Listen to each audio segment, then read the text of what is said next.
madaxweynaha Somaliland mudane Axmed Maxamed Silaanyo iyo wafdigu hogaaminayo maalmihii u dambeeyay safar dhanka dhulka ku mareeyay gobolada bariga dalka ayaa madaxweynuhu waxa uu kormeer ku soo sameeyay sida ay u socoto shaqada adag ee dhismaha wadada Sanaag iyo Togdheer oo hadda shaqo culus ay ka hayaan shaqaalaha maamulka iyo madaxda sare ee wasaaradda hawlaha guud iyo wakaaladda horumarinta wadooyinka. madaxweyne Silaanyo ayaa indheeyay sida ay shaqadaasi u socoto iyadoo deegaanka Kalshiikh uu marayo laamigii. wasiirka wasaaradda hawlaha guud guryeynta gaadiidka iyo horumarinta wadooyinka dalka oo wasaaraddiisa ay hoos tagto wakaaladda horumarinta wadooyinku ayaa qayb ka ahaa safarka madaxweyne Silaanyo. ugu horreynna maareeye xigeenka wakaaladda horumarinta wadooyinka Maxamuud Daahir Jaamac ahna maareeyaha guud ee mashruuca wadada Ceergaabo iyo Burco iyo waliba injineerka guud ee dhismaha wadadani Cabdilaahi Cabdisalaan ayaa madaxweynaha iyo wafdigiisa warbixin ka siiyay sida ay ilaa haatan u socoto hawsha wadadu.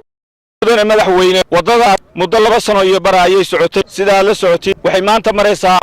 inay isku xiranto oo 18 kiiloomitir caratuurkii banka Saraare iyo barkada Cali Xirsi 18 kiiloomitir baa nooga dhiman. insha Allah waxaanu ku rajo weynahay sanadka bisha January intaan la gaar in aanu isku xirno labada layerka koow. waxaanu ku rajo weynahay Ceelaf Weyn iyo Ceergaabo inuu laamigu iskaaro bisha December foodaynu ku soo haysa. bilihii ugu dambeeyay ama sanadkii iminka u dambeeyay waxaanu qaadnay tallaabooyin aad u dheeraynaya.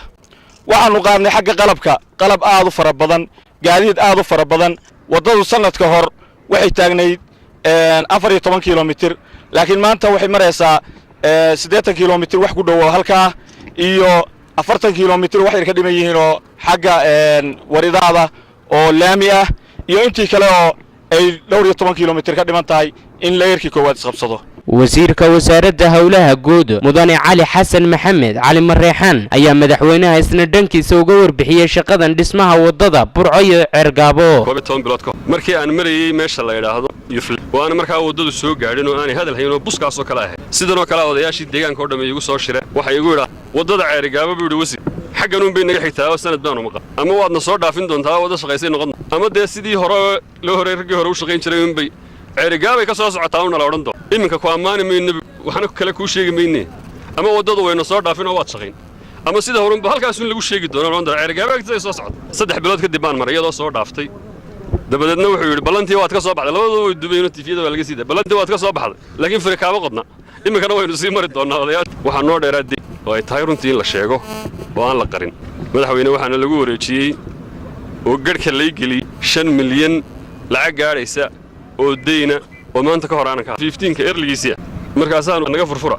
yaan haddana waxaanu maqlaynay iyadoo la leeyahay wadada anaga dhameynay anaga deynkiina cagaan dhoobadii aan cagaa kula jira marka laakiin wax walba madaxweynaad kaga gamaysaa waxa weeye maanta wadada halkaas ay maraysaa insha Allah way gabagaboobaysaa intaa waxa dheer gaadiidka halka jooga oo dhowr iyo 10 iska rogooyina ku waaweyn imka halka inaga soo toogay 25 tan 24 intii waanu soo iibinay cagafyada waanu soo iibinay halkan taag kuwa nooc walba cagafyada kamid dad badan baa igu canaantay war waxan maxaad u sheegay laakiin wuxuu markay dhismo tahay madaxweyne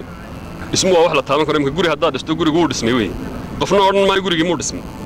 way waa la imanaya waa la gelaya waa la seexanaya waa loo hoyanaya laakiin waxa laga xariifsanaa madaxweyne media iyo faanfaan badan iyo faataadug badan ma sameeyay waxaan ku bedelay inay shaqo laakiin wuxuu markay dhismo tahay madaxweyne dhismo waa wax la taaban karo imka guri hadda dhisto gurigu uu dhismay weey taariikhdii iyo dhagaxdhigii iyo legacy-gaagii la dhameystiro hata buurta aynu ku soconay la ka soo jeedaa qabyatira la yiraahdo waa arki doontaa waxa ku xardhan farwaaweyn oo buurta lagu qoray oo ay ku taalo Silaayo Road taariikhdeeduna halkaas ay ku taala. gudoomiyaha xisbiga talada dalka haya kulmiye ahna musharaxa xisbiga kulmiye Muuse Biixi Cabdi ayaa bogaadiyay shaqada culus ee wadadan iyo waxqabadka muuqda ee laga qabtay. gabagabadiina madaxweynaha Jamhuuriyadda Somaliland Axmed Maxamed Silaanyo oo isagu dhismaha wadadani ee hirgalay bududhiga u ahaa ayaa dareenkiisa cabiray. salaatu wassalaam ala rasuulillah kulliga farxad weyn bay noo tahay inaan maanta ka soo qayb galno wadada tan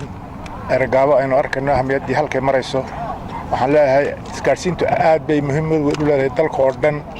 wadada Ceergaabana in badan baynu ku fikiraynay in badan baynu hawl gelinay in badan baynu maal gelinay meel wanaagsan way noo maraysaa. waxaan jecelahay halkan hambalyo ballaaran uga soo jeediyay in alla intii ka qayb gashay oo dhan kamariyaasha ka shaqeeyay iyo dad ka shaqeeyay wasaaradii ka shaqeeyay iyo cid alla cid hawlahaas oo meel kasta noqotay gacan ka geysatay intaba ilaahay nala qabto dalkan iyo dadkan meel wanaagsan la mariyo aad iyo aad u mahadsantihiin rag hawshada bilaabay injineerada la soo bilaabay ilaa Booramiyo ilaa wajaale soo dhamay halkan wada iyo shaqaalahooda wasaaradda hawlaha guud oo hadda gacanta ku hayso iyana sanadkan aad u daashay dhammaan waa hambaliyana waa mahadnaqaynaa maxamuud cabdi barre wararka telefishinka caalamiga Star Celaf Weyn